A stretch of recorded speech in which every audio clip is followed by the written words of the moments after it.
Bonjour à tous et bienvenue dans cette courte pause Passeport de vie, de l'accompagnement pour vivre la vie que vous voulez vraiment.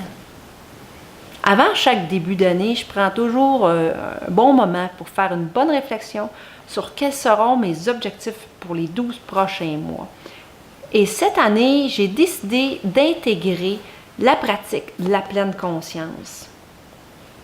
Mais qu'est-ce que c'est la pleine conscience? Donc, je voudrais justement profiter de cette courte pause pour vous résumer l'historique, la définition et les bienfaits de la pleine conscience. Également, je vais vous proposer 3 orientations possibles pour vous permettre de la pratiquer au quotidien dans votre vie.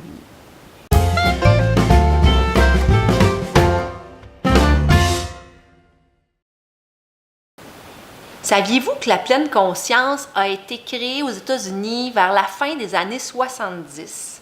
C'est un professeur en médecine qui s'est inspiré de la méditation bouddhiste pour pouvoir créer une technique pour aider les gens qui vivaient du stress et des maladies chroniques. On ne peut pas se le cacher. Dans nos vies d'aujourd'hui, on court continuellement. Et je vous poserai la question suivante, mais pourquoi on court comme ça? Et surtout, pour aller où? Donc, l'idée de la pleine conscience, là, c'est tout simplement d'être présent à sa propre vie. C'est d'être capable de s'arrêter de faire pour être. Donc, je répète, c'est d'être capable de s'arrêter de faire pour être.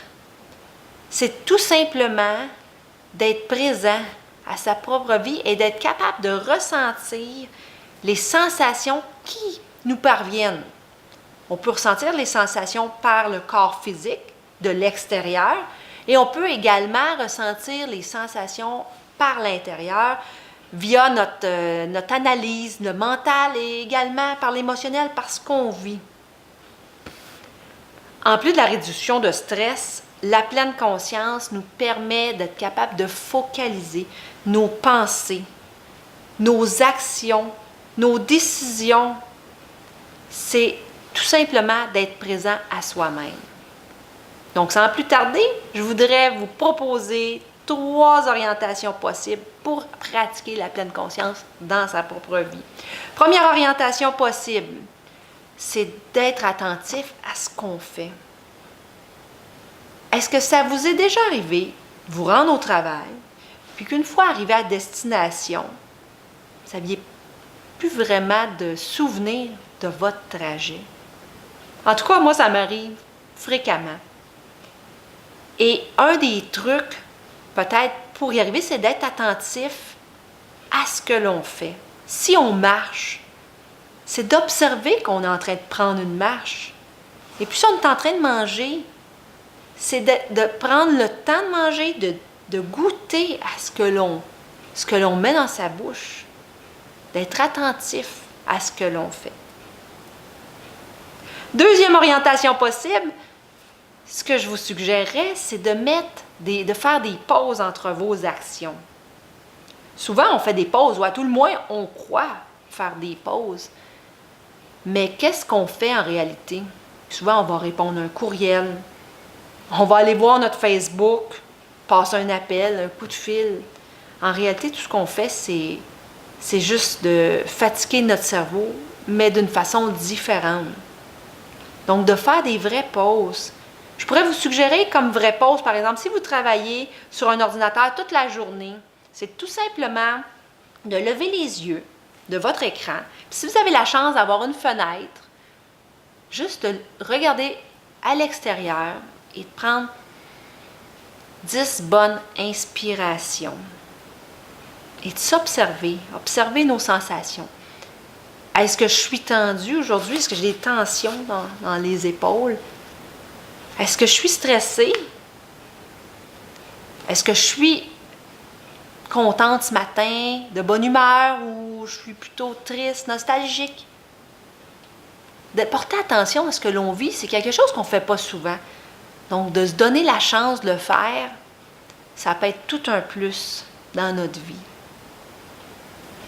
Un autre exemple également qu'on peut faire pour être capable d'intégrer des pauses entre nos actions, c'est par exemple si vous allez à l'épicerie. Imaginez-vous, vous arrivez à l'épicerie, il y a beaucoup de monde, c'est achalandé, on arrive à la caisse un peu pressé, on a hâte de finir, et puis là on attend en ligne d'attente, on est en file. Mais pourquoi pas profiter de ce moment de détente que la vie nous donne sur un plateau d'argent pour juste de bien s'ancrer au sol, respirer. Et troisième orientation possible, c'est la méditation. On ne se le cachera pas, la méditation, ça a énormément de bienfaits, entre autres d'être capable de se déposer. Ça l'aide énormément à faire ça. Donc, en conclusion, ce que je pourrais vous dire, c'est que la pratique de la pleine conscience, c'est comme une activité physique. On se pratique à vivre l'instant présent. Et plus on le fait, plus on muscle notre capacité à être capable de réagir aux défis quotidiens, d'être capable de prendre des décisions pour soi, parce qu'on aura appris à ressentir notre vibration à l'intérieur de nous. Et plus on le fait, et inévitablement, ça va changer notre énergie, ça va changer la façon qu'on va se comporter dans notre quotidien. En espérant que ça vous a inspiré, et si c'est le cas, je vous invite à partager avec moi mon objectif 2017 et de pratiquer la pleine conscience dans votre quotidien. Au plaisir de vous accompagner à vivre des transformations durables. Je vous embrasse